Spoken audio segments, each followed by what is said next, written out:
639조 원 규모 내년도 예산안의 법정 기한 내 처리가 불발됐습니다. 김진표 국회의장은 국민께 송구하다며 이번 정기국회 내 예산안이 처리될 수 있도록 노력하겠다고 밝혔습니다. 내년도 예산안과 함께 처리해야 할 종합부동산세와 금융투자소득세 등 세법 개정안도 여야가 이견을 좁히지 못하고 있습니다. 국민의힘의 과세 부담 완화 주장에 민주당은 부자 감세라면서 맞서고 있습니다. 공영방송 지배구조 개선 법안이 국민의힘의 반발 속에 야당 단독으로 국회 과방위를 통과했습니다. 여야는 안전운임제 일몰제 폐지 논의를 위한 국토위 소위에서도 충돌했습니다.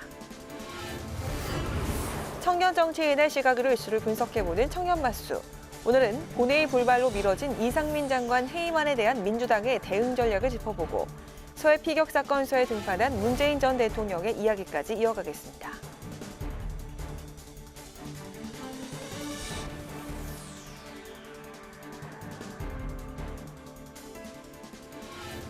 여러분 안녕하십니까? 12월 2일 의정 종합뉴스 뉴스엔 시작하겠습니다. 여야가 내년도 예산안에 대해 합의점을 찾지 못하면서 내년도 예산안의 법정 시한 내 처리는 불발됐습니다. 김진표 국회의장과 여야는 예산안 법정 처리 시한을 지키지 못해 송구하다고 사과하고 정기국회가 마무리되는 다음 주 내에는 예산안을 처리하겠다고 밝혔습니다. 여야는 정기국회 내 이상민 행안부 장관의 해임 건의안을 처리 여부를 놓고는 팽팽한 신경전을 이어갔습니다. 박지영 기자가 보도합니다. 여야가 오늘까지였던 내년도 예산안의 법정 처리 시한을 지키지 못했습니다. 예결위에서 예산안 심사를 마치지 못한 데다 이상민 행정안전부 장관의 해임 건의안도 여야 협상의 걸림돌이 됐습니다. 김진표 국회의장 주재로 사흘째 여야 원내대표가 협상 테이블에 마주 앉았지만 합의안 마련엔 실패했습니다. 김 의장과 여야 원내대표 모두 내년도 예산안의 법정 시한 내 처리가 불발된 데 대해 사과했습니다. 하지만 여야는 법정 시한 내 처리하지 못한 데 대한 책임은 서로의 탓으로 돌렸습니다. 법정 기간을 못 지키게 될 것 같아서 국민들에게 대단히 죄송하고 또 야당에 새 정부가 일할 수 있도록 또 경제 위기에 예산이 불안 요소로 작용하지 않도록 내년도 예산안 처리의 법정 시한을 지키지 못해 국민께 송구하다는 말씀을 드립니다. 오늘 법정 시한을 지키지 못한 모든 책임은 윤석열 정부와 국민의힘에 있음을 분명히 밝혀둡니다. 이상민 행안부 장관 해임 건의안을 놓고도 여야는 충돌했습니다. 국민의힘은 예산안 처리 뒤로 미뤄야 한다는 입장을, 민주당은 정기국회 내 이 장관의 해임 건의안을 반드시 처리하겠다고 밝혔습니다. 탄핵 소추안은 내더라도 12월 9일 정기국회 내 예산 처리 이후로 미루어야지 그 안에 내겠다는 말은 예산마저도 통과시키지 않겠다는 말이나 마찬가지입니다. 헌법이 국회에 부여한 모든 권한을 가용해 다음 주 정기국회가 끝나기 전에 반드시 처리하겠습니다. 이런 가운데 김진표 의장은 국회의 최우선 과제는 조속한 예산안 처리라고 강조하고 오는 8일과 9일 본회의를 열어 정기국회 기간 내 예산안을 반드시 처리하겠다고 밝혔습니다. 여야는 정기국회 내 예산안 처리를 위해 아직 마치지 못한 예결위의 예산안 증감액 심사와 예산 부수 법안을 넘겨받아 여야 정책위 의장이 협의를 진행하고 다음 주 초까지도 합의점을 찾지 못하면 여야 원내대표가 협의를 통해 쟁점을 해소해 나가기로 했습니다. 국회 방송 박지영입니다. 내년도 예산안과 함께 처리해야 할 부수 법안 심사도 난항을 겪고 있습니다. 특히 금융투자소득세 도입 유예와 종합부동산세 등 세제 개편을 놓고 여당은 세액 부담 완화, 야당은 부자 감세를 주장하며 합의점을 찾지 못하고 있습니다. 보도에 김희연 기자입니다. 금융투자소득세 도입 유예와 종합부동산세 개편 등 예산 부수 법안 심사가 난항을 거듭하고 있습니다. 여당은 세 부담 완화를 위해 필요하다고 주장하고 있는 반면 야당은 부자 감세라고 맞서면서 입장차가 좁혀지지 않고 있습니다. 부동산 정책 실패로 무려 122만 명에게 종부세 폭탄이 떨어지는 등 실패의 악영향은 일일이 나열하기도 어려울 지경입니다. 재정의 역할이 그 어느 때보다 중요한 때인 만큼 반드시 초부자 감세를 저지하고 혈세 낭비성 예산도 전면 삭감하겠습니다. 쟁점인 금융투자소득세는 내년 도입을 앞두고 정부 여당은 주식시장이 위축된 상황에서 국내 투자자 부담만 늘어날 것이라며 2년 유예를 주장하고 있습니다.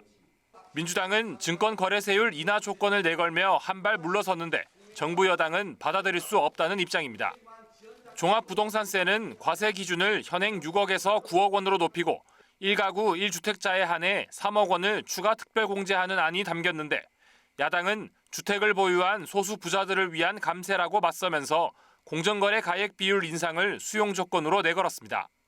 법인세 최고세율을 현행 25%에서 22%로 낮추는 법인세법 개정안에 대해서도 여당은 경기 활성화와 기업 투자 확대를 위해 필요하다고 주장했지만 야당은 대기업 밀어주기라며 반대하고 있습니다. 여야는 다음 주 기재위 조세 소위를 열어 금투세를 비롯한 쟁점 법안에 대해 일괄 타결을 시도한다는 계획입니다. 국회방송 김희연입니다. 여야는 공영방송 지배구조 개선 법안과 안전운임제 일몰 연장 법안 처리를 놓고 각 상임위에서 고성을 주고받으며 강하게 충돌했습니다. 방송법 개정안은 국회 과방위를 통과했고 화물자동차 운수사업법 개정안은 국토위 소위에 상정됐습니다. 홍혜진 기자의 보도입니다. 공영방송의 지배구조를 변경하는 내용의 방송법 개정안이 국회 과방위에서 야당 단독으로 의결됐습니다.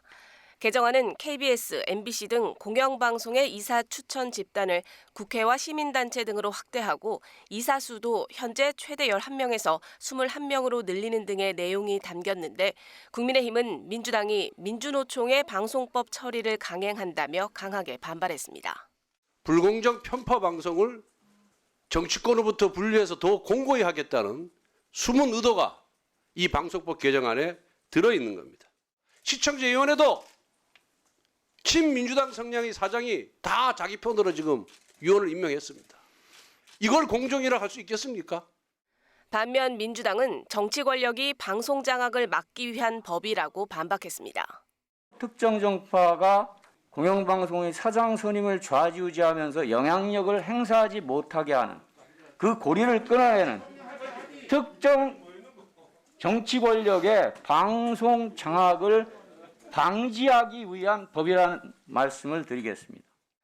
민주당 소속의 정청래 위원장은 국민의힘 반대에도 방송법 의결에 나섰고 이에 반발한 국민의힘 의원들은 퇴장 후 기자회견을 열어 날치기 처리라며 강력 규탄했습니다. 여야의 고성 충돌은 국토위 법안심사 소위에서도 벌어졌습니다. 민주당이 화물연대 파업의 핵심 쟁점인 안전운임제 관련 화물자동차 운수사업법 개정안 논의를 위해 법안심사 소위를 개최했는데 국민의힘은 민주당이 일방적으로 소위를 개의했다며 퇴장한 겁니다. 국민의힘은 민주당이 민주노총 화물연대 집단 운송 거부를 옹호하며 그들의 신복이 돼 청부 입법까지 벌이고 있다고 맹비난했습니다. 반면 민주당은 올해 말 일몰이 예정된 안전운임제에 대한 논의를 더 이상 늦출 수 없다고 강조하고 정부 여당의 협상 의지가 보이지 않는다고 비판했습니다.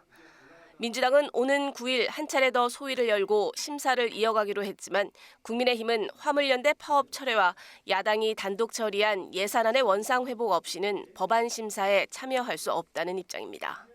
국회방송 홍혜진입니다. 한국과 중국의 수교 30주년을 맞아서 양국 의회 차원의 교류를 더 강화하기 위한 국회 사단법인 한중의원연맹이 오늘 출범했습니다. 여야 의원 100여 명이 참여하는 대규모 모임인데 김진표 국회의장은 한중의원연맹이 미래지향적 한중관계 발전을 이끄는 교두보가 돼주기를 기대했습니다. 강민지 기자입니다. 한국과 중국 의회 간 교류와 협력 증진을 도모하는 한중의원연맹이 첫 발을 내딛었습니다. 치열해지는 미중 전쟁 등 어려운 대내외 환경 속에서 한중의회 간 협력과 소통의 필요성이 높아지며 여야 의원들이 뜻을 모은 겁니다. 지난 9월 한중 수교 30주년을 맞아 방한한 리잔수 전인대 상무위원장과 김진표 국회의장이 경제 파트너십 강화를 약속하며 급물살을 탔습니다. 김진표 국회의장은 경제협력 확대와 문화 콘텐츠 교류 활성화 등에 적극 앞장서달라고 당부하며 의장으로서 양국 의회 협력이 확대되도록 함께 노력하겠다고 밝혔습니다. 경제와 문화 콘텐츠 교류를 바탕으로 두 나라 국민 사이에 놓인 마음의 벽을 허무는 일이 시급합니다. 여러분이 그 역할을 맡아주셔야 합니다. 저도 있는 힘껏 여러분을 돕겠습니다.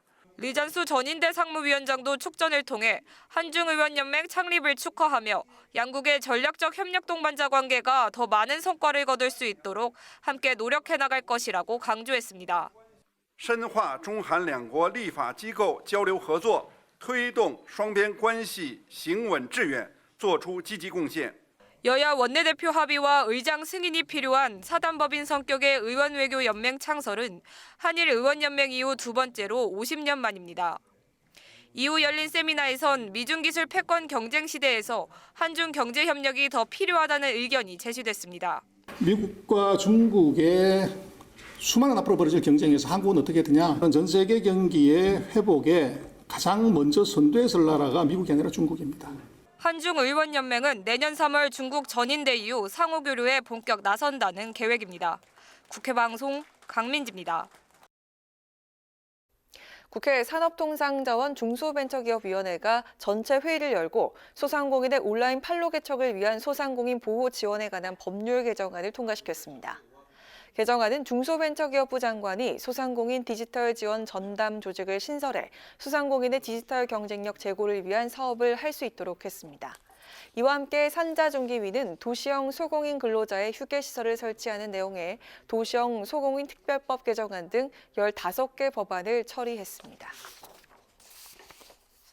국민의힘은 문재인 전 대통령이 서해 공무원 피격 사건을 비판한 것은 월북무리를 스스로 인정한 것이라고 주장했습니다.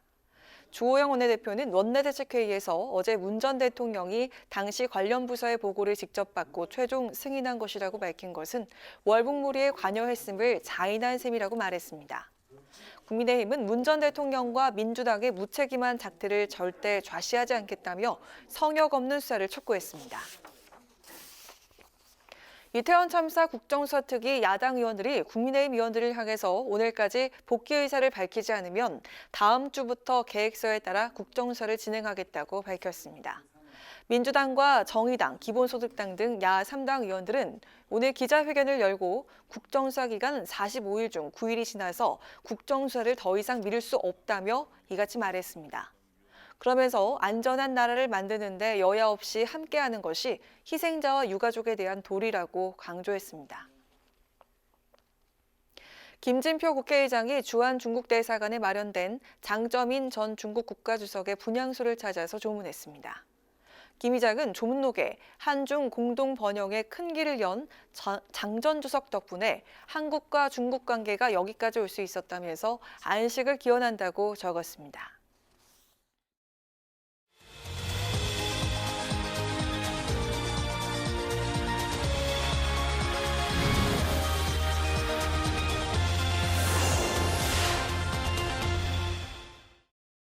네, 이번 주에 여론 동향을 알아보는 뉴스엔 주간 리서치 시간입니다. 오늘도 배종찬 인사이트 K 연구소장과 함께하겠습니다. 소장님 어서 오십시오. 안녕하십니까? 네, 이상민 장관 해임부터 화물연대 파업의 갈등까지 굵직했던 현안이 한 주 동안 가득했었는데 대통령의 지지율 변화 어떻게 또 나왔는지 궁금한데요. 미디어 토마토 여론조사 결과가 오름폭이 오른쪽 건데 한 주간에 5% 이상 뛰는 오름폭이 상당히 컸습니다. 네. NBS는 100% 전화 면접, 미디어 토마토는 ARS 무선 전화 방식인데 요 차이가 있습니까? 뭐 이제 조사 방법의 차이는 있습니다. 하나는 이제 전화 면접 조사니까 면접은 직접 물어보는 것이고, 네. 또 하나는 이제 자동응답 조사인데 자동응답 조사에 윤석열 대통령에 대한 긍정 평가 그 추세와 미디어 토마토 자동응답 조사의 결과가 크게 다르지는 않습니다. 네. 그러니까 대체로 전화 면접 조사는 한 30%대 초반 정도 나오고 있고, 그리고 자동응답 조사 ARS 조사는 30%대 중후반까지 네. 윤석열 대통령의 지지율이 나오고 있는데, 대체로 이번 주에 발표된 조사들이 거의 모든 조사가 윤석열 대통령의 지지율이 뭐 소폭이든 좀 한 3에서 5%든 올라간 결과로 나타났습니다. 일단 표를 확대해서 자세히 보면서 이야기를 할까요? 자, MBS 여론조사는 2주 간격으로 실시되는 조사 결과인데요. 이번 조사에서 잘하고 있다는 긍정평가 32%로 3%포인트가 올라갔고요. 네. 부정평가는 60%로 2%포인트 내려왔습니다. 네.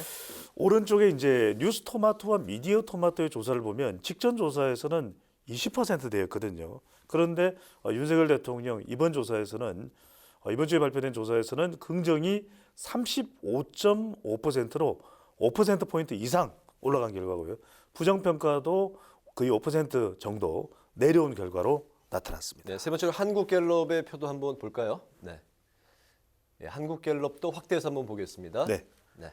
자, 소폭 상승했죠? 그렇습니다. 갤럽 조사 이제 오늘 발표된 조사인데 갤럽 조사의 특징은 지지난주부터 1%포인트이긴 하지만 조금씩 올라가고 있다. 그래서 29, 30 오늘 발표된 조사에서는 윤석열 대통령의 지지율이 31%, 부정평가는 60%로 나타나서 MBS 여론조사도 같은 방식인데 조금 차이는 있습니다. 이제 유선 전화가 포함되는 한국갤럽 그리고 무선 전화만 포함되는 MBS 4개 여론조사 기관의 조사 조금은 다른데 네. 그래도 전화 면접 조사라는 방식은 같기 때문에 네. 두 조사의 결과가 크게 다르지 않습니다. 알겠습니다. 자, 이제 그 다음에 또 이제 알아볼 사안이 한 주간이 또 뜨거웠던 이상민 장관 해임 여부에 대한 여론조사입니다.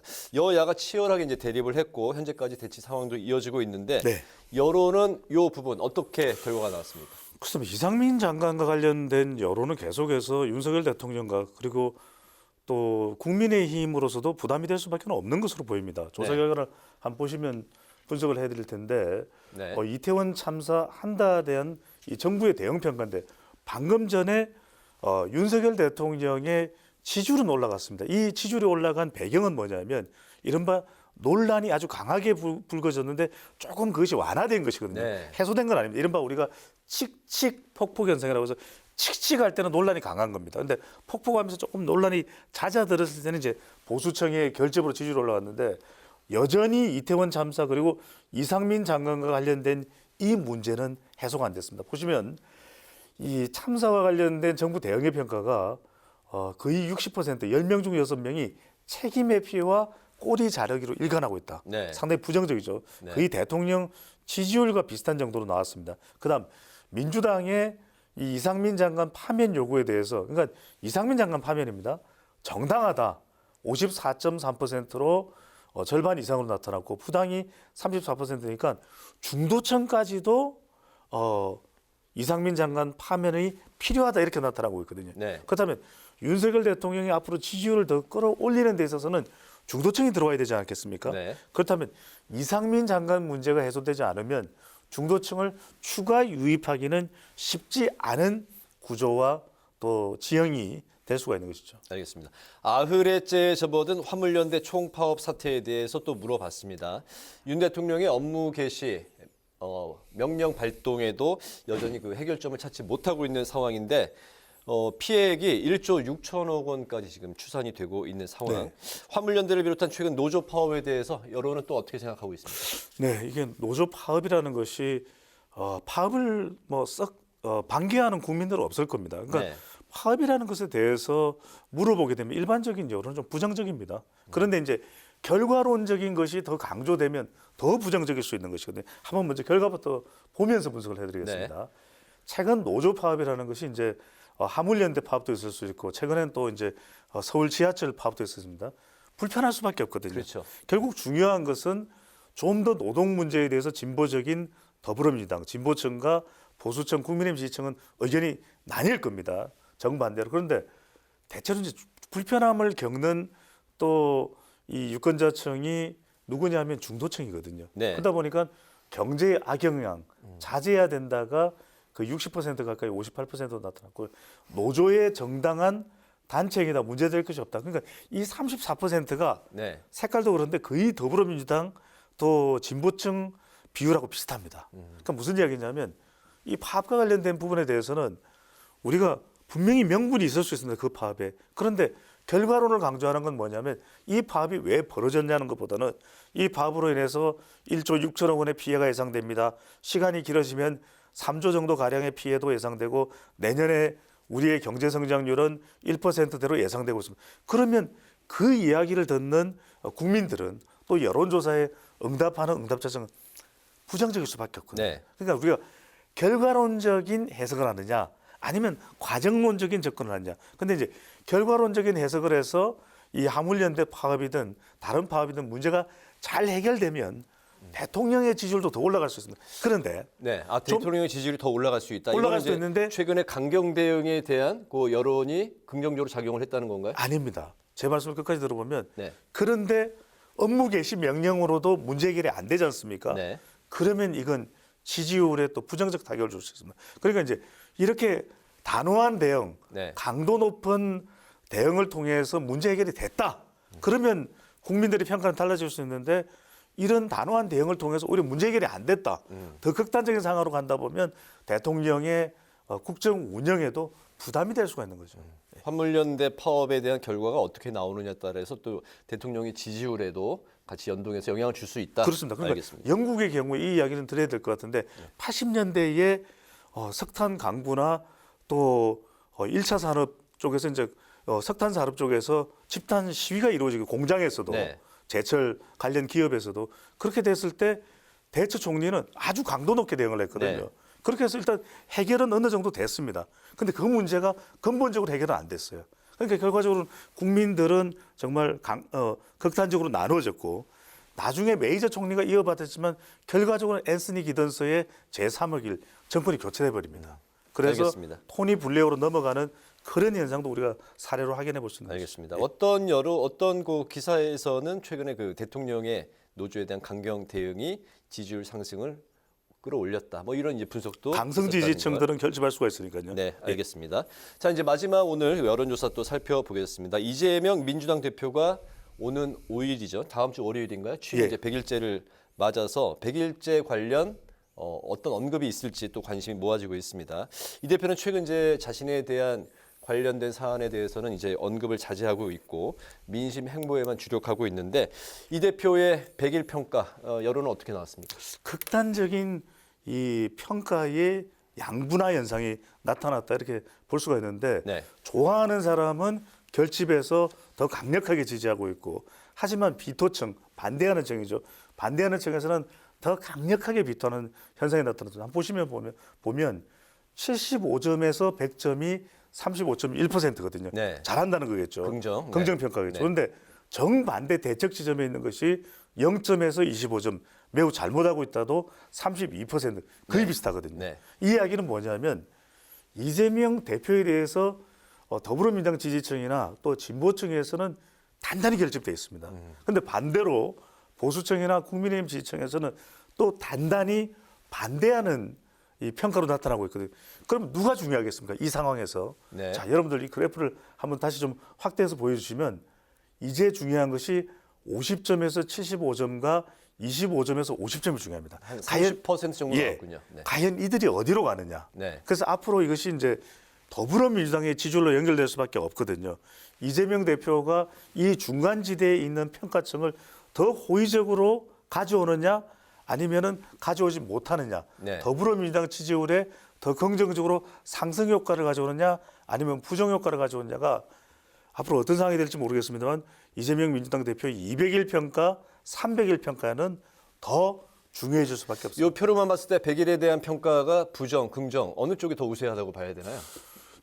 실제 비율은 조금이라도 긍정이 더 높긴 하죠. 그런데 네. 큰 차이는 아닙니다. 알겠습니다. 그래서 아주 팽팽한 상단 상태다. 하단으로 지금은 이제 봐야 된다. 예, 알겠습니다. 나머지 중간층은 앞으로 이제 추세를 좀 살펴봐야 될 것 같다는 오늘 말씀 여기까지 듣겠습니다. 오늘 뉴스엔 주간 리서치 배종찬 인사이트 K 연구소장과 함께했습니다. 오늘도 말씀 잘 들었습니다. 감사합니다. 감사합니다.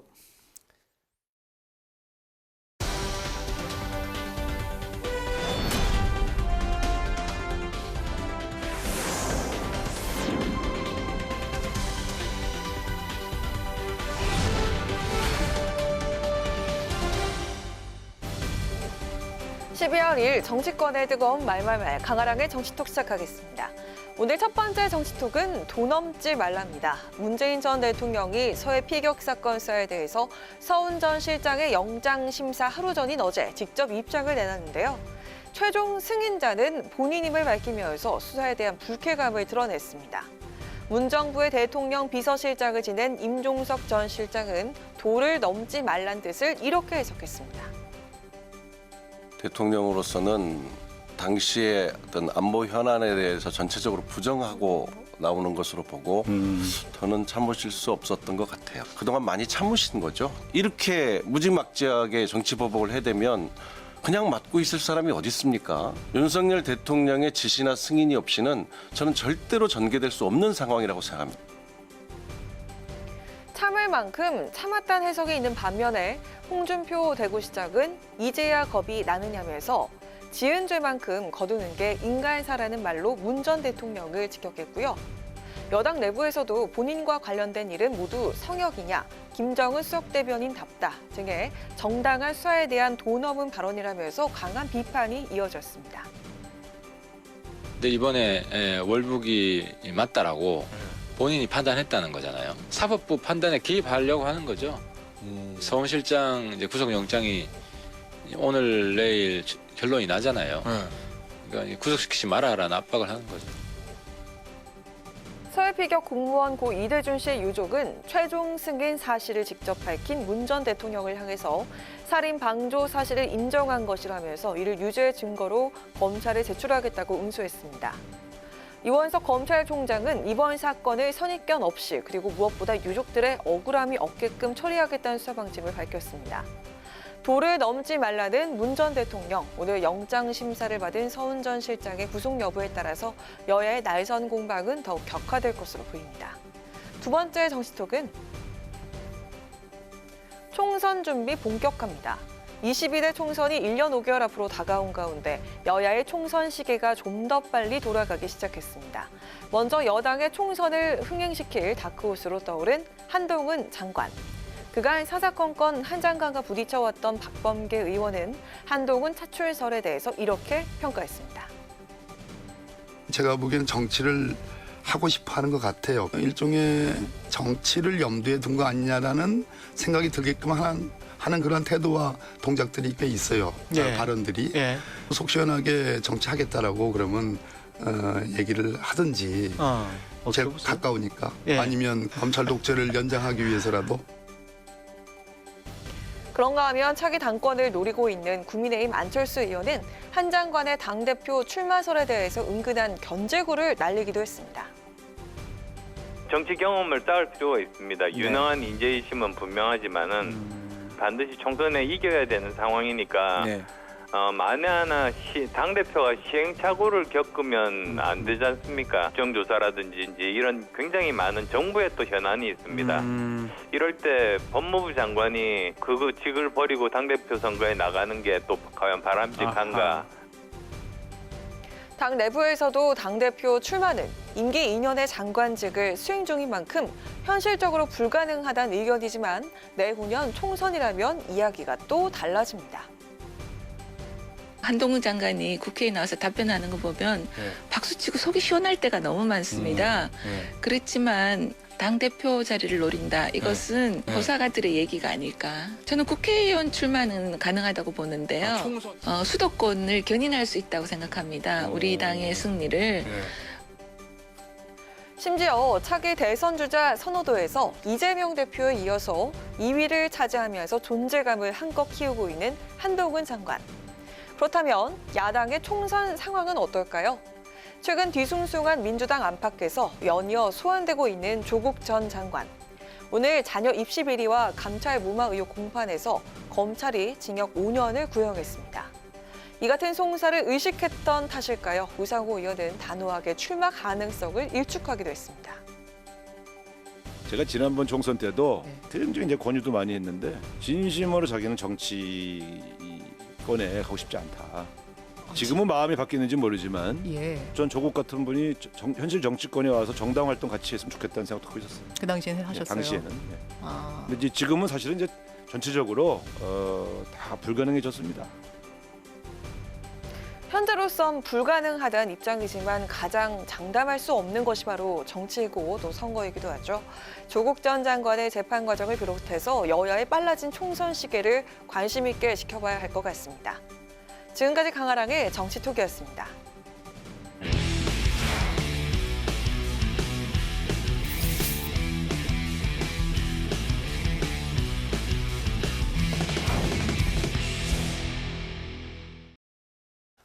네, 청년 정치인의 시각으로 오늘도 뜨거운 이슈 함께 이야기를 풀어보겠습니다. 뉴스엔 청년 마수 오늘도 권지용 더불어민주당 전 비대위원, 문성호 국민의힘 대변인 두 분 나오셨습니다. 어서 오십시오. 반갑습니다. 반갑습니다. 네.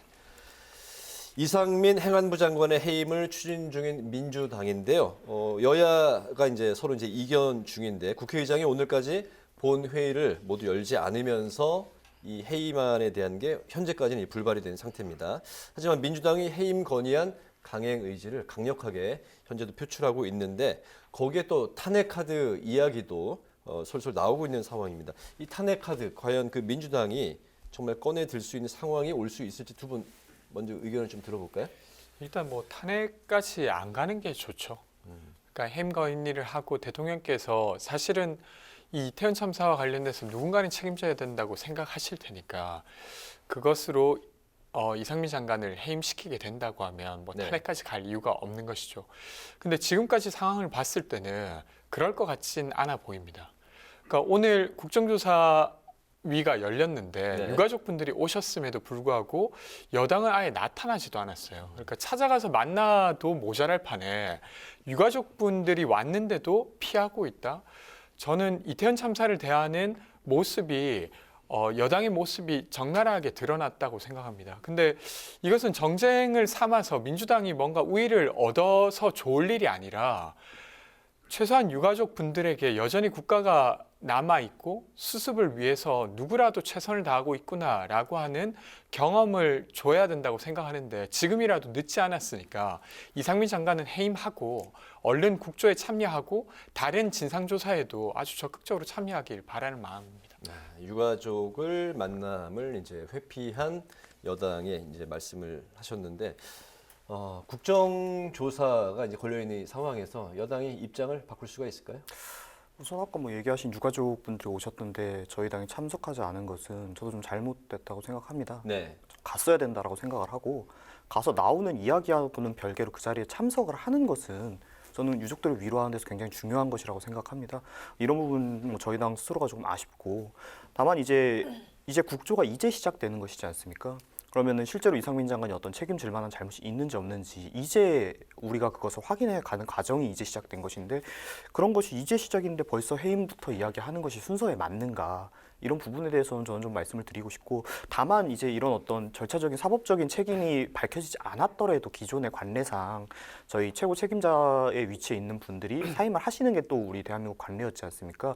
이것은 단순히 과거부터 그렇게 해왔으니까 그렇게 해야 된다라기보다는 실제로 이런 충격적인 사고가 발생했을 때 국민분들이 가지고 있는 어떤 이런 마음을 저희가 또 좋게 할 수 있는 부분에서 책임을 진다라고도 볼 수 있는 것인데 이런 모습을 좀 보여주시지 않은 것은 저도 좀 아쉽다고 생각합니다. 조금 이야기 드리고 싶은 부분은 그러니까 저희가 이제 가까운 참사 중에 세월호 참사가 있었지 않습니까? 네. 근데 그것은 해양에서 발생했고 당시에 그 원인이 무엇인지를 알아내는데 정말 시간이 오래 걸리긴 했습니다.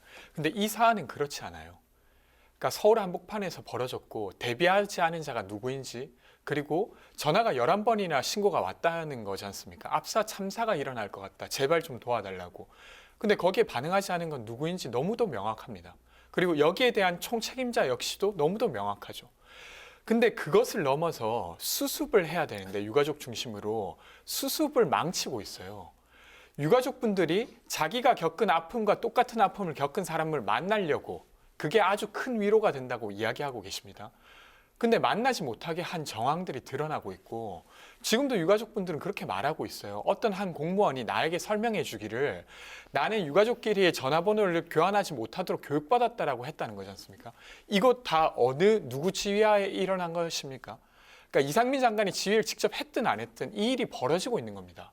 그러니까 이거는 지금 진상이 밝혀지지 않아서 책임을 못 묻는 상태가 아니라 진상은 다 알고 있는데 아무도 책임을 지지 않는 것이죠. 그래서 세월호와 비교해서 이해한다던가 그럴 사안이 아니란 이야기는 드리고 싶습니다. 근데 말씀하신 이 유가족들의 어떤 연락을 받았다, 교육을 받았다라고 들었다라는 이야기가 지금 사실 확인 중인 거지 않습니까? 제가 이제 들은 진술로는 이제 유가족께서 다른 유가족의 연락처를 물어보셨는데 우리나라가 개인정보보호법이 있기 때문에 다른 타인의 어떤 연락처나 이런 걸 함부로 공무원이 알려줄 수 없는 저희가 규정이 있습니다. 이런 규정 때문에 알려주지 못한 것이 좀 와전됐다 이런 이야기도 나오고 있거든요. 그러니까 이런 부분 결국 수사 과정에서 확인될 부분인데 이것이 아직 확인되지 않은 부분인데 어떤 진상이 드러났다고 이야기하시는 건지 모르겠고 또 실제로 관련자들이 지금 구속되어 수사받고 있지 않습니까? 얘기하셨던 어떤 신고가 들어왔었는데 제대로 대처하지 못했던 부분이나 뭐 상황실장이 자리를 비웠던 것이라든가 책임자가 뭐 자리를 그 시간이 2시간 정도 뭐 공백이 발생한다거나 이런 부분에 대해서 좀 관련자들이 구속되어서 수사를 받고 있는데 어떤 점에서 이런 것이 미비하다고 이야기하시는지 수사가 아직 전혀 진행되지 않은 상태에서 벌써부터 진상은 밝혀졌다라는 이야기가 알겠습니다. 저는 이야기가 좀 어렵습니다. 첫 번째 질문에 대한 그 본질은 이상민 장관에 대한 해임 건의안이 어떻게 진행될 것인가였고 좀 아까 자막에도 나왔지만 박홍근 이제 원내대표가 다음 주 반드시 처리하겠다 이런 강력한 의지를 보였으니까 다음 주가 분수령이 될 거니까 관련해서 또 다음 주에 이어서 이야기를 나눠보도록 하겠습니다. 네. 다음 질문 드리겠습니다. 한편 오늘 그 서훈 전 안보실장에 대한 구속영장 실질 심사가 진행이 됐는데요. 청와대 인사 중에서 첫 구속 여부가 결정이 되는 만큼 서해 피격 사건 관련 윗선 수사의 분수령이 될 것으로 보입니다. 또 어제 영장 심사를 하루 앞두고서 문 전 대통령이 도를 넘지 말라 이렇게 메시지를 보내왔는데 자, 이 메시지 의미는 무엇이고 도를 넘지 말라는 건 누구를 향해서 한 것 같습니까? 저는 오히려 정말 문재인 대통령께 이걸 여쭤보고 싶은데 무슨 뜻으로 이런 발언을 하신 건지 제가 처음에 이 입장문을 봤을 때는 그래도 그 당시 서해 북문 피격 사건 당시에 뭐 정부에 미흡했던 부분들이 지금 많이 드러나고 있지 않습니까?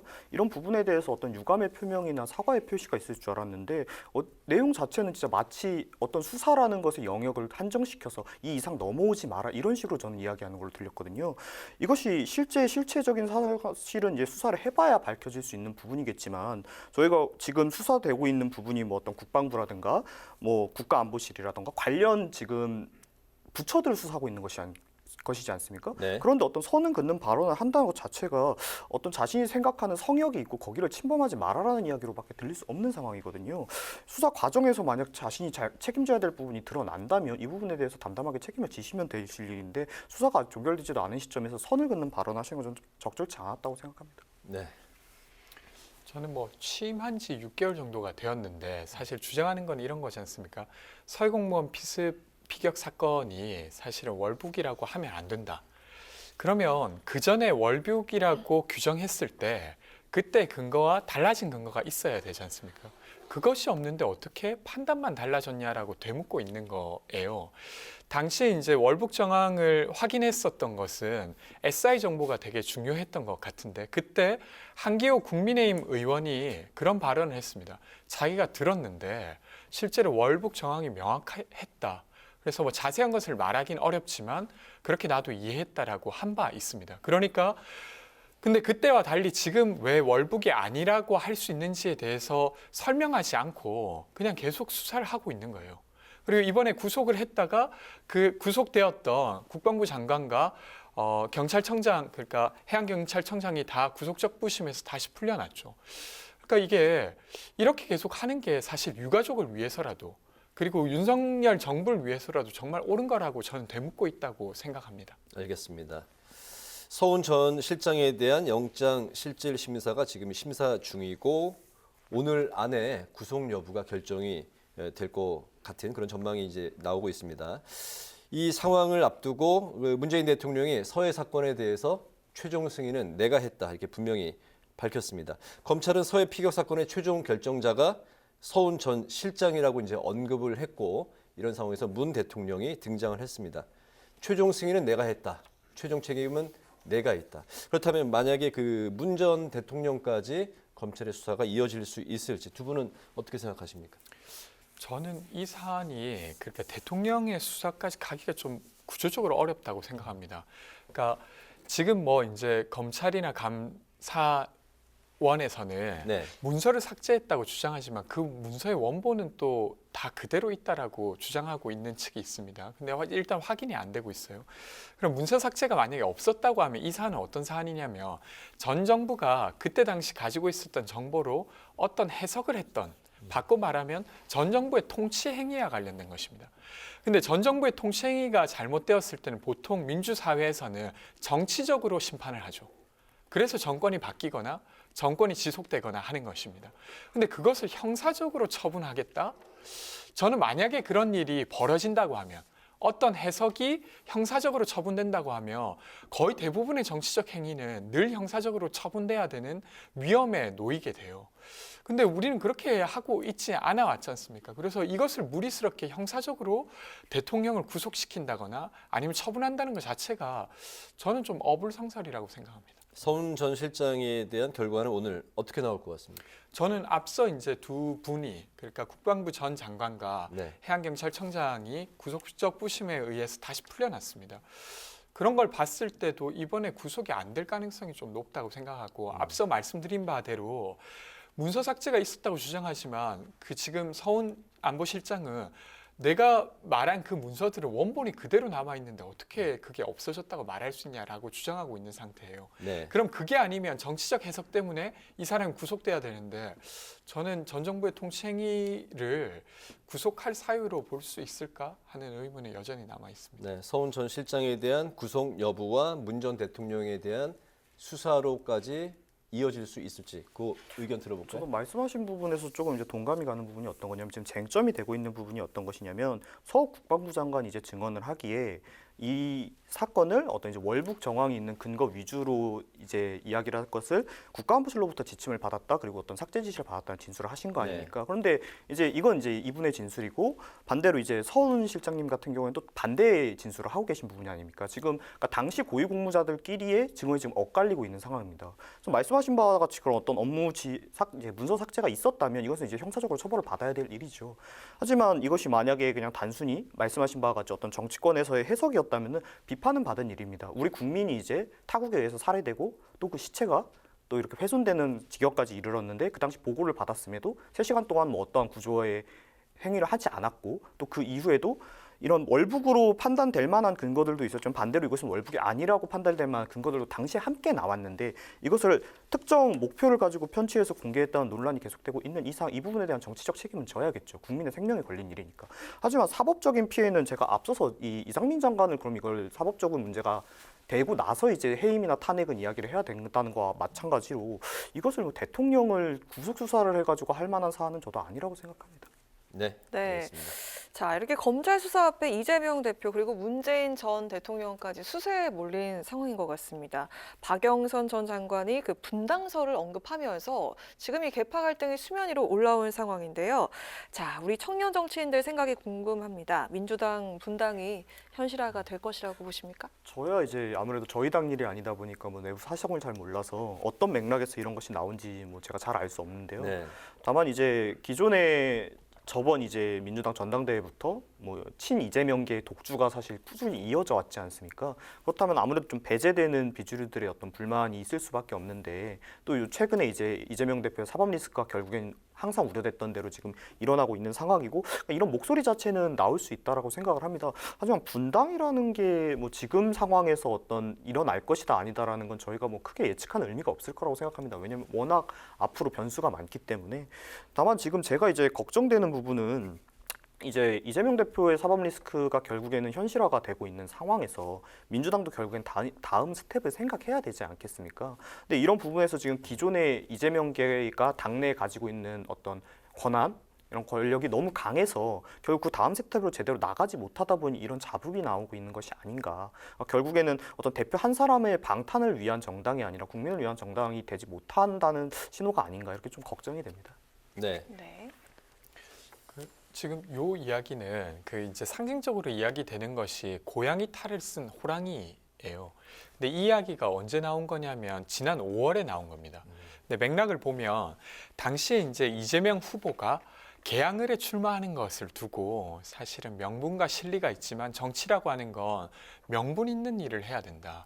그러니까 고양이 탈 쓴 호랑이가 아니라 되게 기세등등한 호랑이의 모습. 그러면서 이제 노무현 전 대통령을 언급해요. 그러니까 그래도 민주당에 노무현 정신이 있었는데 지금 그게 어디로 갔나. 그러니까 이번에도 사실은 분당 자체라고 언론들은 많이 해석하지만 저는 분당 자체를 언급했다기보다 분당을 우려해야 할 만큼 민주당이 가지고 있었던 노무현, 김근태, 김대중은 도대체 어디 갔냐. 거기에 대한 이야기라고 저는 생각합니다. 물론 이제 여기에 대한 문제인식이 커지면 지도부가 이 문제인식을 잘 받아들이지 못하면 분당과 관련돼서 연결될 수는 있지만 당장은 지금 뭐 이재명 대표께서 민생 행보를 하고 계시지만 그런 것들은 온데간데 잘 보이지 않아요. 그러니까 민주당이 가지고 있었던 비전 잘 보이지 않습니다. 그런 것들을 이대로 둘 수는 없다라고 저는 했다고 생각하고 아직은 분당 이야기를 하긴 저는 어렵다고 생각합니다. 왜 그러냐면 만약에 그 이제 이재명 대표의 측근이라고 불려지는 정진상 실장과 김용 부원장이 아주 구체적으로 돈을 받았다. 이게 이제 유죄 판정이 아니더라도 민주당도 인정할 수밖에 없을 만한 확실한 증거가 나오면 저는 국면은 달라질 거라고 생각합니다. 근데 그것이 아닌 상태에서 검찰이 주장하는 증언만 가지고 민주당이 뭐 분당 논의를 하기는 저는 좀 어렵지 않을까 싶습니다. 박영선 전 장관의 고양이 탈을 쓴 그 호랑이라는 그 언급의 그 뜻은 그러면 기세 등등하지 않은 호랑이, 그래서 강력한 리더십이 없는 이재명 대표를 비유한 건가요? 그 뜻이? 그러니까 지금 민주당 전체를 비유한 것처럼 보입니다. 그러니까 라디오 인터뷰 자체는 분당에 대한 질문에 네. 제가 과거에 썼던 그 글이 있는데요. 이렇게 대답했기 때문에 분당에 대한 대답인 것처럼 보이지만 그 당시에 썼던 글의 맥락은 실리와 명분을 가지고 명분을 취하는 정치를 우리가 하지 못하는 것에 대한 지적 같은 거였거든요. 그래서 제가 볼 때는 지금 민주당이 민주당의 비전을 보이고 있는가에 대한 반문이지 않을까 싶습니다. 알겠습니다. 정치권에서 이제 내후년 총선 이제 1년 한 4개월 정도 남았나요? 그 2024년 4월 10일 이제 총선 일로 벌써 이제 정해졌는데 내년 이제 본격적인 총선 모드로 이제 정치권에서 돌입할 텐데 그렇기 때문에 관련해서 여러 가지 이야기가 설왕설래로 나오고 있습니다.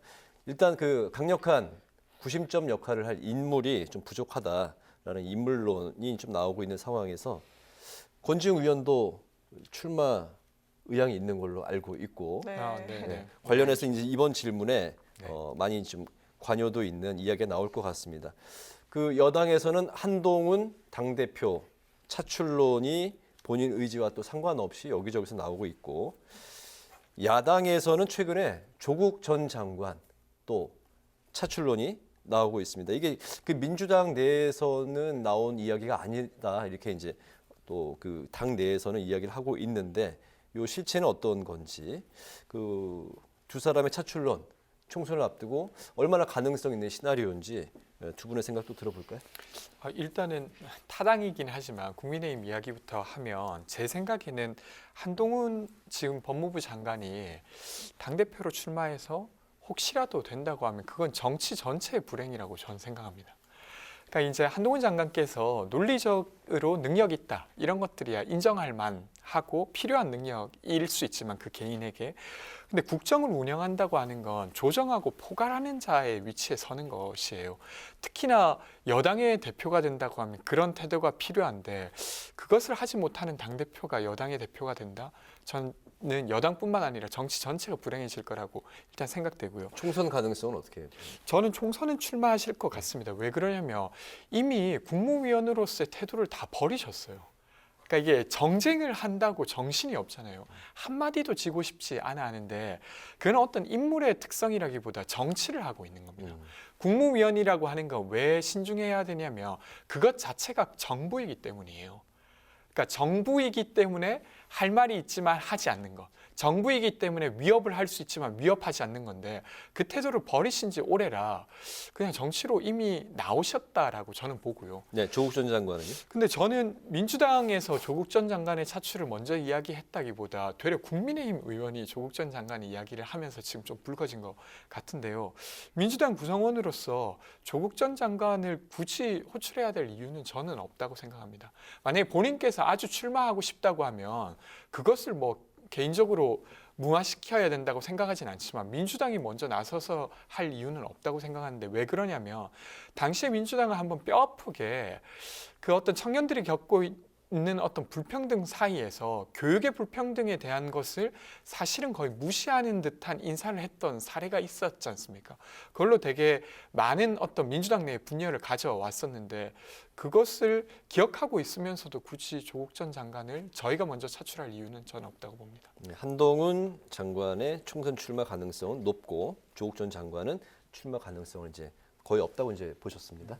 저는 이제 한동훈 장관의 이제 당대표 설에 대해서 이제 이야기를 드리고 싶은 것이 한동훈 장관께서 능력이 정말 뛰어나신 분이고 이 능력이 어떤 검사로서의 능력, 장관으로서의 능력뿐만 아니라 뭐 정치인으로서의 능력도 저는 좀 있다고 봅니다. 아까 어떤 정치인의 태도를 보인다고 얘기하셨는데 저는 네. 그게 오히려 거꾸로 한동훈 장관이 이런 부분에도 능력이 충분히 있는 분이시기 때문에 그렇게 느끼는 거라고 생각을 하고요. 다만 이것이 단순한 총선 출마가 아니라 당 대표로서 출마를 하신다는 부분에 대해서는 조금 우려가 되는 것이 한동훈 장관이 부족한 인물이거나 뭐 잘못되어서가 아니라 어쨌든 한동훈 장관께서는 이제 정치에 엄밀히 따지면 입문도 하시지 않은 거지 아닙니까? 그런데 시작부터 당대표에 나와야 된다는 것 자체가 결국에 우리 당이 그만큼 인물이 없기 때문에라는 거 말고는 설득할 수 있는 부분이 없거든요.